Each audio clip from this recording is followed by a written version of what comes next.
नमस्कार, जय जोहार। का हाल है। मैं एक बार फिर से हाल दिखाने के लिए पहुंचा हूं। मैं आदिवासियों के बीच में, जनजातियों के बीच में, उनकी कला संस्कृति के बीच में, उनके कला को दिखाने बताने के लिए कि आज के इस दौर में जहां पे सब कुछ आधुनिकीकरण की ओर बढ़ रहा है, वैसे में अपनी परंपरागत विरासत को बचा के रखने के लिए वो किस तरह से चुनौतियों के बीच काम कर रहे हैं। आज ऐसे कलाकारों से बातचीत होगी, उनका हाल जानूंगा और बताऊंगा कि भाई वो किस तरह से काम कर रहे हैं। ऐसे ही एक कलाकार, उनकी आप बांसुरी की धुन जो है आप सुन रहे हैं, तो थोड़ा धुन ही सुनते रहे।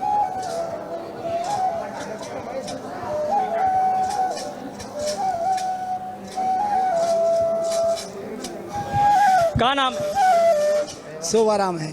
शोभाराम जी कहाँ से हैं? गुलुमकोडो से हूँ। ये कहाँ पड़ता है? नारायणपुर जिला। नारायणपुर जिला जी।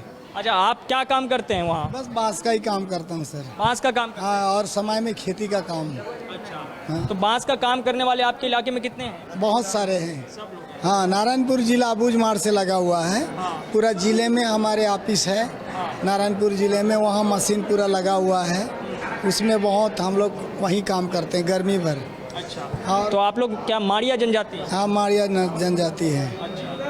तो अभी आप लोग के इलाके में जो बांस का कारोबार है, बांस का काम करने वाले लोगों का हाल कैसा है? हाँ, बहुत अच्छा है। अच्छा है। हाँ, बहुत अच्छा। इसका कारोबार है, इसको लोग खरीदते हैं, इसकी आमदनी अच्छी होती है? हाँ, अच्छी होती है। हाँ? हाँ, अच्छी होती है। आमदनी क्यों होती है? वहाँ हम लोग बैठ के बनाते हैं, बाहर से लोग बाग आते हैं, इसी चीज़ को उठाते हैं, यहाँ देते हैं इसको 150 रुपये में। वहाँ आते हैं तो अपने घर में आ जाते हैं तो उसमें दाम होलसेल रेट लगाते हैं 130 या 100 में लगा देते हैं। हाँ। और आपके बच्चे लोग, परिवार के लोग भी यही करते हैं या फिर वो लोग? हाँ, करते हैं। हाँ। बच्चे भी करते हैं। अब जो हम परंपरा उसको सीखे हैं तो करेंगे ही, बोलेंगे तो काटने लगे। पहले से कुछ कम हुआ है ऐसा काम करने वाले लोग या फिर अभी भी? बढ़ रहे हैं, अभी बढ़ रहे हैं। बढ़ रहे हैं। हाँ, पहले उतना नहीं थे। हाँ। पहले क्योंकि उतना जानकारी नहीं था ना, पैसा का ज़रूरत नहीं था। उधर तो सारे चीज़ मिलता था कि सब्जी, यानी हर समय सब्जी मिलता था। कांदा, जानते हो कांदा? कांदा मिलता था। उसमें हर चीज़ का, मटन भी मिलता था, मुसवा मिलता था, हर चीज़। चावल का ही कमी था, पैसा का तो ज़रूरत नहीं था पहले। अभी जो सबको बच्चे को पढ़ाना है ना, सबको आगे ले जाना है। आपको जानते हैं कि आज के डेट में दारू का हो गया 80 रुपया, है ना? वही रेट से अभी सब लोग मेहनत करने लगे। पहले तो जंगल का जानवर था, मैं भी था, पगड़ी बांध के। तो अभी पहले से काफ़ी कुछ बदला है? हाँ, बहुत बदला भाई। मैं तो गोंडी से उसी वो आगे नहीं जानता था, है ना? बिल्कुल गोंडी जानता था। हम लोग के कहीं घूमते नहीं थे, कोकोरे नाचते थे, है ना? मांदरी नाचा, बस इतना ही था। ले दे के मैं 2003 से यहाँ जुड़ा हूँ, तो पूरा कलकत्ता, दिल्ली, केरल, भोपाल, सूरत, सब जगह घूम चुके हैं। सब लोगों को अवसर मिल रहा है आपके क्षेत्र हाँ, में? पूरा मिल रहा है। अच्छा, आप क्या क्या बनाते हैं? ये क्या है? अच्छा, ये क्या है? हैंड हैंगर बोलते हैं इसको। ये झरना वाला जो पानी बारिश आता है ना, ऐसा बचता है ये दे, ऐसा। और ये दे लौकी में है, लौकी का दिखा रहा हूँ आप लोग को। ये क्या लौकी है? हाँ, ये लाइट जल रहा है नीचे में, ये दे देखो। वो दे ये लौकी से बनाया है? लौकी जालर पिट किया हूँ अंदर में। हाँ, अंदर में ये मेरा है, गुलदस्ता है, वो नैना है, ये सारा मेरा है। और बाकी इनका भी है, वो दे, उनका भी है बहुत सारा। दिनेश कुमार जी क्या करते हैं? ये नहीं है। अच्छा, वो नहीं। अच्छा, आपके क्या नाम? इधर आइए। रतिराम दोदी। हाँ, रतिराम दोदी। रतिराम। आप कहाँ? वहीं है नारायणपुर? नारायणपुर जिला सर, मेरा ग्राम देवगांव में रहता हूँ। और हमारा कलाकृति वो ठेंगा बनाता हूँ, परसा बना रहा हूँ, तुम्हें का वो बक्कल बना रहा हूँ, सब हर कुछ बना रहा हूँ। अच्छा, तो आप लोग को अब बाज़ार जो है मिल जाता है, बाज़ार में उपलब्ध है, सरकार की योजनाओं का लाभ मिल रहा है कि नहीं? जी, मिल रहा है सर। कहीं प्रदर्शनी सब दिल्ली, बम्बई पूरा हम घूम चुके हैं। घूम चुके हैं? जी। वहाँ प्रदर्शनी लगाते हैं आप? जी। अच्छा। और आपके इलाके में और कैसा डेवलपमेंट है, विकास वगैरह? बहुत अच्छा भी हो रहा है सर। पहले तो उतना नहीं था, अभी बहुत विकास हो रहा है। अभी हमारा सब अच्छा आगे बढ़ भी रहे हैं जी। अच्छा। और आप कहाँ से आए हैं? मैं रायपुर से आया हूँ। अच्छा, रायपुर से ही हैं? जी जी इसी राजधानी के हैं? बिल्कुल। अच्छा, क्या करते हैं सर आप? मैं संस्कृत भारती का कार्य करता हूँ। ओहो, तो सर आपको ये सब अच्छा लगता होगा सब? ये बहुत अच्छा, हमारी भारतीय छत्तीसगढ़ की जो लोक कला है, लोक संस्कृति है, इसको जानने का, समझने का एक सुंदर अवसर मिल रहा है। क्या प्रभाव देखते हैं सर आधुनिक के इस दौर में, आधुनिकीकरण के दौर में संस्कृतियों पर कितना प्रभाव पड़ा है? प्रभाव तो पड़ा है, लेकिन बोलते हैं ना, घूम फिर के हमको फिर से वहीं आना है, फिर के वहीं आना है। मतलब अपनी संस्कृति की ओर। तभी आज भारत की जो संस्कृति, कला, साहित्य विश्व में अद्भुत है, और पूरे विश्व को भारत की ओर आना पड़ेगा अगर भारत विश्व को बचाना है तो कला, संस्कृति, साहित्य और यहाँ की संस्कृति ही विश्व को एक फिर से बचा सकती है। अभी क्या देखते हैं, हालात ठीक है जनजातियों की? क्या है, समय पर इसका प्रभाव तो पड़ा है जो जिस तरह से चल रहे हैं, लेकिन फिर से वो समय आने वाला है जी। फिर से भारत की संस्कृति, भारत की परंपरा, भारत की ये फिर से विश्व गुरु बनेगी भारत, ऐसा मेरा दृढ़ संकल्प है। आइए जरा भाई साहब से मिलते हैं, राम कुमार जी से। जी सर, नमस्कार सर। नमस्ते भाई राम कुमार। तो राम कुमार जी तो आदिवासी नहीं है? जी सर। नहीं है? नहीं है। लेकिन आदिवासी कलाओं में खूब रुचि है। जी सर जी। कैसे?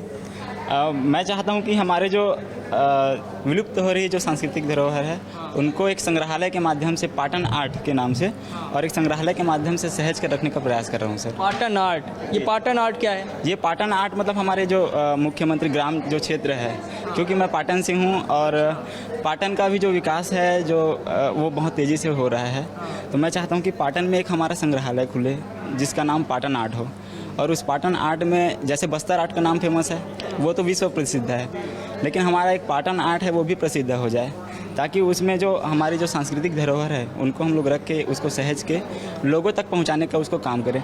जैसे अगर हमारे आज यहाँ देखने को मिल रहा है कि बहुत सारे ऐसे सांस्कृतिक जो कार्यक्रम हो रहे हैं उसमें आदिवासी लोग आ रहे हैं, लेकिन हमारे गांव के लोग नहीं जानते हैं कि यहाँ आदिवासी का कार्यक्रम हो रहा है। तो उस चीज़ को मैं बताने के लिए बांस शिल्पकला से मॉडल बना रहा हूँ, और उसी बांस शिल्पकला में मॉडल को मैं चाह रहा हूँ कि लोग जानें। और इस बांस शिल्पकला के माध्यम से मैंने अभी तक 20 सबसे बड़े मंदिर और प्रसिद्ध मंदिर जो जो जर्जर हो गए हैं, जो टूट रहे हैं, जैसे मैं बात करूं कि कोणार्क मंदिर है, तो कोणार्क मंदिर अगर आप जाते हैं अभी, तो कोणार्क मंदिर में वो टूट गया है पूरी तरह से, लेकिन आपको पता नहीं चलेगा। लेकिन अगर हम लोग इस मॉडल के माध्यम से जब देखेंगे तो हमको पता चल जाएगा कि कोणार्क मंदिर का डिज़ाइन कुछ इस प्रकार है। कोणार्क मंदिर की जो एक कलाकृति है वो इसमें आपको देखने को मिलेगा। और जो हार छत्तीसगढ़ सांस्कृतिक संग्रहालय, हम लोग का संग्रहालय ग्राम गुजरा में, पाटन में ही बना दी है। जी जी, हमने एक पटेल भवन में जो गांव वालों और हमारे जो समाज के लोगों की सहायता से, हमने बाल विकास समिति की सहायता से वहाँ एक संग्रहालय बनाए हैं गुजरा गांव में। जी जी, गुजरा गांव में। और वहाँ लगभग सभी जो बड़े जो सर लोग हैं, सब लोग आके वहाँ देख चुके हैं। उस संग्रहालय में क्या है? उस संग्रहालय में लगभग 22 ऐसे मंदिर हैं जो सबसे नामी मंदिर हैं भारत के। और साथ ही साथ उसमें 20 फोटो हैं हमारे स्वतंत्रता संग्राम सेनानियों का। और हमारे जो छत्तीसगढ़ के बांस से बना है? जी जी सर, सब बांस से बना हुआ है। हमारे जो छत्तीसगढ़ की जो 12 मासी त्यौहार है, सुआ, ददरिया, कर्मा और गेड़ी और हरेली, होली, सबका मॉडल आपको वहाँ बांस शिल्पकला में देखने को मिलेगा। और अभी वर्तमान में मैंने रामायण, संपूर्ण रामायण का, गोस्वामी तुलसीदास जी के द्वारा जो रचित रामायण है, उनका भी मैंने लगभग 30 दिन में बनाया है सर। अच्छा, राम कुमार को ये कैसा लगा कि क्यों इस पे काम करना चाहिए, क्यों लगा? और दूसरी चीज़ ये है, आप जैसे कि मैंने कहा कि आप आदिवासी नहीं हैं, पटेल हैं जी। आप परंपरागत रूप से मतलब जुड़े रहे इससे, मतलब घर से किसी ने मतलब काम शुरू कर दिया था इस पे, या फिर कहीं और से आप बिल्कुल आए? सर जी, मेरे पापा तो हैं वो गुपचुप बेचते हैं, मतलब मजदूरी और गुपचुप दोनों का करते हैं काम। मैं सबसे पहले साइंस मॉडल बनाता था, तो साइंस मॉडल धीरे धीरे बनाते बनाते हम लोग जब ट्यूशन जाते थे, मेरे जो मार्गदर्शक शिक्षक है परम आदरणीय सर सुनील छेदैया जी, तो उनके यहाँ जब मैं ट्यूशन जाता था तो वो निःशुल्क क्लास पढ़ाते थे। तो मैं बायो वाला था, तो जब मेरा क्लास हो जाता था तो मैं उसके घर में बैठता था, क्योंकि उन लोग कंडरा जाति के जो लोग हैं तो वो सूपा चरिया टुकना बनाते हैं, और मैं साइंस मॉडल को वेस्ट फॉर बेस्ट मानता था। तो जितना भी कचरा निकलता था सबका मैंने मॉडल बना के, एक बांस की जो पट्टी रहती है उनका पहले मंदिर बनाया, फिर धीरे धीरे बाहुबली मंदिर बनाया, फिर ऐसे करते करते करते करते मैंने अभी तक लगभग 30 मंदिरों का बनाया हूँ बाँस शिल्प कला में। और ये इससे कमाई वमाई होती है? जी सर, अभी गौरेला पेंड्रा मरवाही और बालोद दल्ली राजरा यहाँ तक मैंने ट्रेनिंग देने के लिए गया है, आदिवासियों को ट्रेनिंग दिया है HDFC बैंक के माध्यम से। अच्छा, ये बताओ तुम आदिवासियों का हाल को किस रूप में देखते हो? मतलब आदिवासी जो है क्या इसके ज़रिए वाकई में जो है व्यावसायिक तौर पर, आर्थिक तौर पर संपन्न हो रहे हैं? जी सर, अगर लगता है मेन बात यह है कि उन लोग अभी शहर की ओर मतलब उतना ज़्यादा नहीं जान पाए हैं, लेकिन यहाँ बाज़ार नहीं है उन लोगों के पास। उनको ऐसा किया जाता है कि एक जो व्यापारी है उनसे सामान खरीद के वो एक उनको बहुत ही कम दाम, जैसे मैंने अभी बहुत से आदिवासियों से बात किया यहाँ आके, तो उन लोग बताया कि हम लोग बहुत मेहनत करते हैं, लगभग 1 सप्ताह 2 सप्ताह तक काम करते हैं लगातार।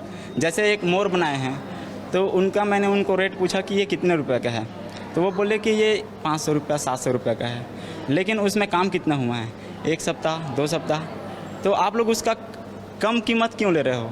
उनका एक अच्छा प्राइस दीजिए उनका, क्योंकि अपना मेहनताना भी मिलना चाहिए उसमें। तो उनको व्यवसायी जो करते हैं काम, जो उनको एक जगह से दूसरी जगह ले जाके बेचते हैं, तो उन लोग उसका फ़ायदा उठा लेते हैं। इनका जो लाभ है उनको मिल नहीं पाता मेन। तो मैं चाहता हूँ कि उनको लिए भी एक बाज़ार खुले, जैसे बिहान बाज़ार है, तो आदिवासियों जैसे बस्तर अंचल में है, तो बस्तर के जो सामान है वो बिहान बाज़ार में आ जाए, तो इनसे आदिवासियों को बहुत ज़्यादा लाभ होगा, ताकि वो डायरेक्ट उनके माध्यम से वो बिहान बाज़ार में बेचा जाएगा और इससे आदिवासियों को लाभ होगा। तो मैं आपको जनजातियों का हाल दिखा रहा हूँ, जनजातियों की कलाओं का हाल दिखा रहा हूँ, और इस दौर में आखिर वो किस तरह से बचा हुआ है और क्या अभी भी जो है वो परंपरागत तौर पर जारी है या नहीं, इन सारी चीज़ों पर बातचीत हो रही है। मेरे साथ जो है एक रिसर्च स्कॉलर है जो कि आदिवासी लोक कला, संस्कृति और बाकी अन्य चीज़ों पर काम कर रही हैं। क्या नाम है आपका? सर मेरा नाम भेनू ठाकुर है। भेनू ठाकुर जी। भेनू जी, आप कहाँ की रहने वाली हैं मूल रूप से? सर मूल रूप से गरियाबंद के अंदर जो भिकुड़िया गांव है वहाँ से मैं हूँ, और पापा मम्मी सब भिलाई में रहते हैं, और रायपुर में क्योंकि मैं PhD कर रही हूँ तो मैं यहाँ रह रही हूँ। और कौन सी जनजाति से हैं आप? सर मैं गोंड हूँ। तो आप कितना परिवर्तन देखती हैं समय के साथ? गोंड जनजाति के भीतर कितना परिवर्तन आया है फिलहाल? पहले से कितना बेहतर हुआ है उनका हाल? सर अगर हम कल्चरली वाइज बोले तो हम अपने कल्चर से बहुत पिछड़ चुके हैं। बेसिकली अगर कल्चर हम बस्तर में देखते हैं तो वहीं एक कल्चर अभी इंटैक्ट रूप में आपको मिलता है, और हम जितने भी रायपुर, हम जो चातर राज हम कह रहे हैं, सेंट्रल पार्ट की बात करें तो हम अपने ट्रेडिशन से बहुत दूर जा चुके हैं समय के साथ, क्योंकि हम आगे बढ़ रहे हैं, पढ़ाई कर रहे हैं, बच्चे आगे जाते हैं, चीज़ों से मिलते नहीं हैं, और इसके अलावा कुछ इस असर है जिन्होंने गलत चीज़ें लिखी, तो वो चीज़ों को अभी जो जनरेशन है उसको एक्सेप्ट नहीं करना चाहती। तो ऐसे तमाम चीज़ें हैं सर, पर बस्तर का हाल अभी भी पहले की जैसे हैं। बस्तर से मैं लगभग 2014-15 से जुड़ गई हूँ, और हम लोग वहाँ से लीगल वर्क्स वगैरह में जो KPKS टीम है बस्तर, उनके साथ मैं अभी कोशिश कर रही हूँ, काम कर रही हूँ। तो मैं देख रही हूँ सर कि कितनी सारी परेशानियाँ हैं लैंड्स को लेकर, उनके राइट्स को लेकर, और उसमें लगातार स्ट्रगल कर रहे हैं। हम लगातार यहाँ पे धरना दे रहे हैं या राइटिंग वर्क कर रहे हैं, बट हाल सुधरता हुआ नहीं सर, समय के साथ बिगड़ता हुआ कहीं ना कहीं नज़र आ रहा है। जबकि अब तो शिक्षा भी काफ़ी बेहतर हुई है, मतलब शिक्षा की पहुंच हुई है उन तक, जो है सड़क वड़क के ज़रिए जो है बाकी विकास भी उन तक पहुंचा है। तो मुझे लग रहा है कि वो उन सारी चीज़ों का प्रभाव पड़ा है, तो उससे ज़्यादा जो है आपको लग रहा है कि संवैधानिक अधिकारों का हनन हुआ है, ऐसा है? नहीं सर, एक्चुअली संवैधानिक अगर अधिकार की बात की जाए तो वो सिर्फ एक बुक में बंद है। हाँ सर, क्योंकि जब कभी हम स्ट्राइक करते हैं बस्तर में या किसी चीज़ों को लेकर बात करते हैं तो संविधान को लेकर हम अधिकारों की बात करते हैं, या कोई भी नेता प्रतिपक्ष जब हमें बात करते हैं तो वो उसको कोई सर वो सिर्फ उसी में है पन्नों में। जब उसको एक्सेप्ट करने की बात होती है, फिर शेड्यूल की बात होती है, पेशा की बात होती है, तो शायद वो कहीं ना कहीं पिछड़ा हुआ है।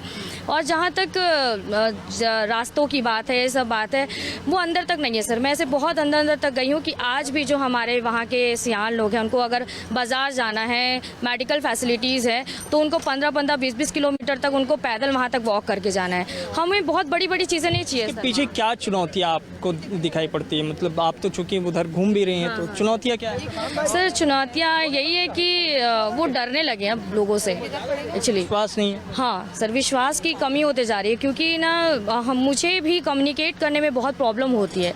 मुझे उन्हें समझाना पड़ता है कि मैं उनमें से एक हूँ, तब वो हमसे खुलते नहीं। तो अब मुझे डर लगने लगा है, क्योंकि वो पढ़ने लगे ना, शिक्षा अब उन तक पहुँच रही, तो उनके पढ़ने लगे कि हमारे बारे में लोग क्या सोचते हैं, क्या लिख रहे हैं।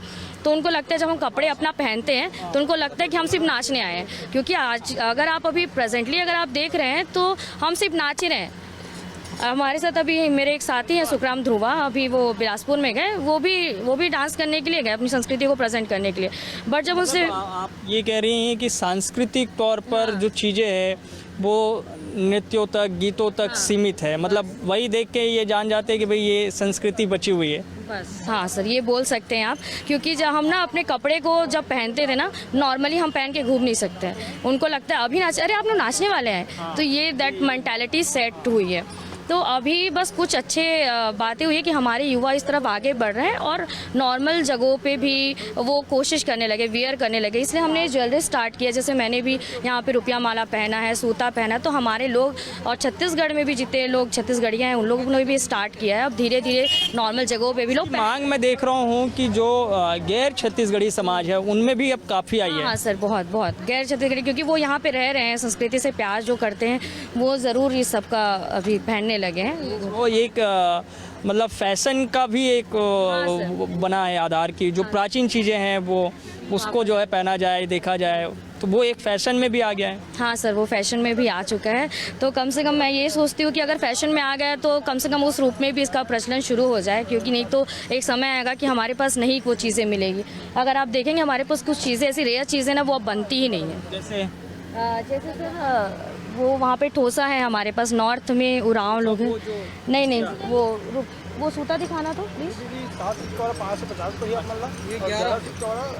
जैसे सर ये ठोसा है, अब ये बेसिकली उरांव जनजातियों का है, तो ये अब कम हो गया है बनना, क्योंकि बहुत ठोस है। और इसके साथ साथ और भी बहुत सारी चीज़ें हैं सर, कुछ जैसे पनिया वगैरह है, अलग अलग डिज़ाइन, बहुत डिज़ाइंस की वैरायटीज़ होती थी सर। पुराने फ़ोटोज़ में आप देखेंगे वो सब अब नहीं मिलता। अच्छा, आप अभी रिसर्च किस पर कर रही हैं? सर मैं अभी रॉक पेंटिंग्स के ऊपर रिसर्च कर रही हूँ, जिसमें मेरा एथनो आर्कियोलॉजिकल स्टडीज़ है।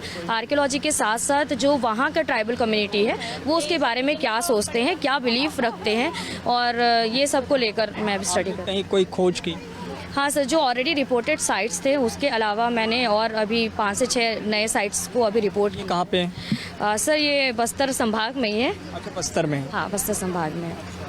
तो उस पर अभी आप शोध कर ही रही हैं कि वो उसमें कुछ चीज़ें आपको समझ में आई हैं कि किस दौर की हो सकती है वो पेंटिंग्स, और उसमें क्या बातें कही गई हैं? हाँ सर, बेसिकली मैंने अपने शोध के आर्कियोलॉजिकल स्टडीज़ के हिसाब से सबसे पहले मैंने ये नोटिस किया, क्योंकि जब हम पर्सपेक्टिव में बात करते हैं, रॉक आर्ट्स की बात करते हैं, तो ये आदि मानव संबंधित है, यानी प्री हिस्टोरिक पीरियड से। तो जब प्रागैतिहासिक मानव की जब यहाँ बात की जाती है तो लोग, बहुत सारे स्कॉलर्स का मानना है कि बस्तर का जो रॉक पेंटिंग है वो बहुत पुराना नहीं है, वो नवीन है, ऐतिहासिक है। बट मेरे रिसर्च के दौरान मैंने ये देखा है कि ये जो मेसोलिथिक और इवन कुछ पेंटिंग्स ये देख रही है जो अपर पैलेलिथिक एज से लेकर बहुत ओल्डेस्ट जो है, आप देखिए आपकी खरीदारी भी होते रहे, व्यवसाय पे कोई जो है ना प्रभाव ना पड़े, इस पर बातचीत होते रहे। हम मेरे साथी हैं जो मेरा हेल्प कर रहे हैं इस चीज़ में, आगे बढ़ रहा है लगातार। तो ये चीज़ें हैं वो हो रही हैं अभी, तो पुरानी पेंटिंग्स मिल रही है मुझे, और उसके साथ साथ एथनिक पर्सपेक्टिव से ये चीज़ें जो उन लोग अभी नॉर्मल डेज में जो यूज़ कर रहे हैं, जो हमारी गोटुल की परंपरा है, जिसे लोग घोटुल बोलते हैं, जो कि बेसिकली गोटुल है, गोटुल का डिपिक्शन। घोटुल नहीं है सर, मैं भी सुधार लेता हूँ, मीडिया वाले भी बहुत गलती करते हैं। हाँ। ज़्यादातर वहीं से गलतियाँ होती हैं। वहीं से सर, तो वो घोटुल है, तो वो घोटुल नहीं है एक्चुअली, वो गोटुल है। गो जो है उसका मतलब है ज्ञान, और टूल का मतलब है स्थान, तो मतलब ऐसा स्थान जहाँ से नॉलेज मिले। So that is the place where कि ये सब आते थे हमारे यंगस्टर्स और वहाँ से नॉलेज गेन करते थे। तो गोटुल को लेकर के एक अलग ही जो है बाजार में जो चर्चा होती है मीडिया में या सांस्कृतिक तौर पे, वो अलग ही है। स्पेशली सर आपके सोशल मीडिया में तो इतनी बुरी बुरी चीज़ें होती हैं कि हमारे बच्चे रोने लगते हैं जब उसको देखते हैं पढ़ के। तो ऐसी चीज़ें नहीं होती सर। मैं भी गोटुल का पार्ट हूँ क्योंकि मैं वहाँ जाती हूँ, उनसे सीखती हूँ। तो ऐसा नहीं है। और एजुकेशन को लेकर लोग ये सोचते हैं कि गोटुल में रहते हुए लोग एजुकेटेड नहीं हो सकते। तो मैं मेंशन करना चाहूँगी सौगंती नुरुटी जो पाडर गांव से हैं, इधर कांकेर जिला अंतागढ़ की तरफ उससे है, वहाँ पर वो अभी बीएससी लास्ट ईयर की छात्रा है। वो पाडर गांव, वहाँ पे सर सुविधाएं नहीं है, वहाँ तक बस नहीं जाती। तो वो सौगंती नुरुटी जो है वो वहाँ से पहाड़ चढ़ती हैं अकेले, नीचे उतरती है, पीढ़ा पाल जाती है, उधर से वो अपना स्टडी कर रही है। और इवन वो गोटुल का पार्ट है और गोटुल में जो हमारा नाम होता है उसका सुल्कोस का नाम है। तो स्टिल वो अपने गोटुल परंपरा में बहुत सारा रेला भी गाती, वो सब यहाँ से भी ज्ञान प्राप्त कर रही है अपना ट्रेडिशनली, और यहाँ से आपका अल्फ़ाबेटिक भी ज्ञान प्राप्त कुछ आपको है याद गोटुल के कोई गीत? सर मेरा रिसर्च पेपर था गोटुल के ऊपर ही, हमने प्रेजेंट किया कि कैसे ओरल ट्रेडिशन जो है गोटुल के माध्यम से आगे बढ़ रहा है। बट थ्रू टू आपके social media then some other research scholar, क्योंकि वो बहुत सारे लोग क्या होता है ना सर, जाते नहीं ऑन द स्पॉट और उनको लगता है जो पहले लिखा गया। जैसे अगर सर एल्विन की बात करें, डिक्सन की बात करें, ब्लंट की बात करें, सिर्फ तमाम स्कॉलर्स थे जिन्होंने क्या किया, वो आए भी और कुछ स्कॉलर्स नहीं आए और उनका कॉपीराइट करके बहुत गलत तरीके से नैरेटिव्स जो है फैलने लगी। तो उसको लेकर मैंने एक रिसर्च पेपर किया था ओरल ट्रेडिशन पे। और तो एक दो मैं कोशिश करती हूँ जिससे हमको ये मैं एक रेला गाऊंगी जिस अच्छी नहीं है मेरी आवाज़, क्योंकि इनको भी बुलवा लेते हैं साथ में, आपके साथी भी आए, इधर आ जाइए आप। आपका क्या नाम है? मेरा नाम प्रशांत पंडरिया है। प्रशांत पंडरिया जी। पंडरिया? नहीं, मैं उच्चारण सही नहीं कर पा रहा हूँ। पंडरिया। पंडरिया? पंडरिया जो मुंगेली का जो तहसील है वो तय नहीं है, पंडरिया मेरा अलग है। उप सरनेम है मेरा। तो जो है पहले वो रेला जो है सुनते हैं, फिर उसके बाद मैं आपसे बातचीत करूँगा। चले रिरी लो यो रे रेला रेला, रिरी लो यो रे रेला रेला, चले रिरी लो यो रे रेला रेला, रिरी लो यो रे रेला रेला। पहली पटानिया रालिंगो, पहली पटानिया रालिंगो, पहली पटानिया रालिंगो, चले रिरी लो यो रे रेला रेला, रिरी लो यो रे रेला रेला। ऐसे डाक पाटा का मतलब सॉन्ग की, कैसे सॉन्ग जो है आपका है। फिर डाका मतलब पहला डाका जो है आपका दिया हुआ है। 12 बाजा यंत्र था, उसको 18 बाजा यंत्र से लिंगो ने जो है उसको पूरा किया। लिंगो जो अभी सब मोस्ट पॉपुलर हम बोल सकते हैं हमारे पेन है, जिनका अभी वल्लेकनार में कक्साड़ हुआ, तो उनके बारे में ये पूरे गीत जो है वहाँ पे गाया जाता है। सेवरल फॉर्म्स है सर इसके ओरल लिटरेचर के। रेला के माध्यम से पूरी हिस्ट्री पता लगती है हमें कि उनका जियोलॉजी क्या था, कैसे कोया जो है वो कोया ही अपने आप को बोलता है, बाद में गोंड शब्द ऐड किया गया बेसिकली। नहीं तो अभी भी बहुत सारा दंतेवाड़ा में जाएंगे वो अपने आप को गोंड्स नहीं एक्सेप्ट करते, वो हम बोलते हैं, वो कहते हैं हम कोया ही हैं, हम कोया ही हैं इसलिए। तो बट बाद में सेंट्रल पार्ट में आके हम गोंड बेसिकली बोलते हैं, बट बस्तर में आप कोया ही सुनेंगे। तो प्रशांत भाई आप कहाँ से हैं? मैं लोकल रायपुर से हूँ। से हैं। और आप क्या करते हैं? सर वैसे तो मेरा जी वैसे मैं आर्ट फील्ड से हूँ और मेरा खुद का भी टैटू स्टूडियो, चिन्हारी टैटू स्टूडियो रायपुर में।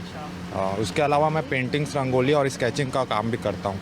और अभी तो स्टडी में मेरा अभी आर्कियोलॉजी से पढ़ाई कर रहा हूँ। मैडम हमारी सीनियर हैं और सामने पढ़ाते भी हैं। आपको क्या जो है अच्छा लगता है उसमें जो पढ़ाई कर रहे हैं? उसमें पढ़ाई में मूर्ति कला से संबंधित चीज़, कला से चीज़ें उससे संबंधित चीज़ों को तलाशना। जी जी।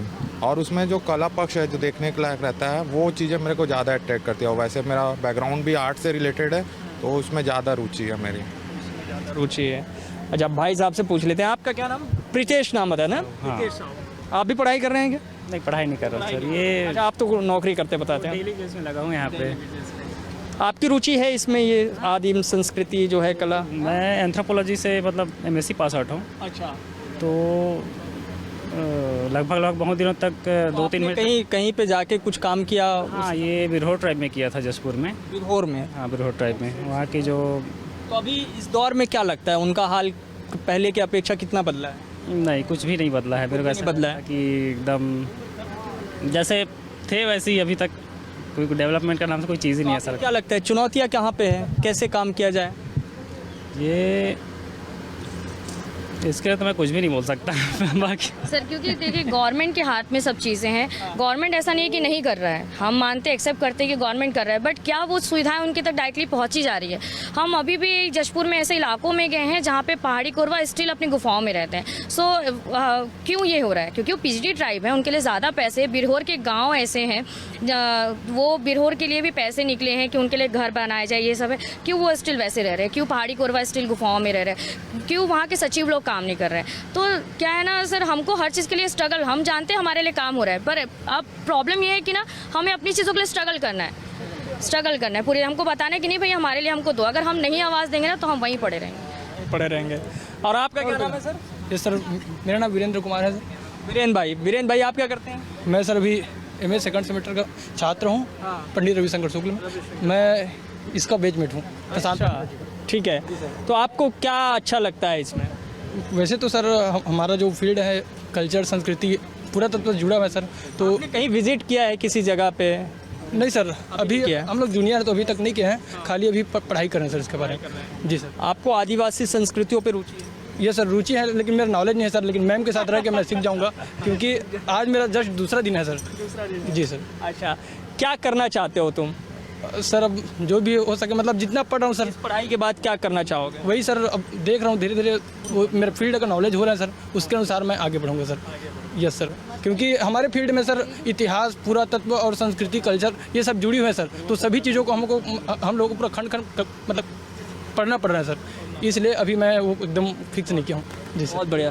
तो भानु जी ने जो है भेनु जी ने बहुत गहराई से जो है चीज़ों को समझाया है, और मैं चाहता हूँ कि उनसे बातचीत लगातार होती रहे, और ये वक्त भी निकालूंगा कभी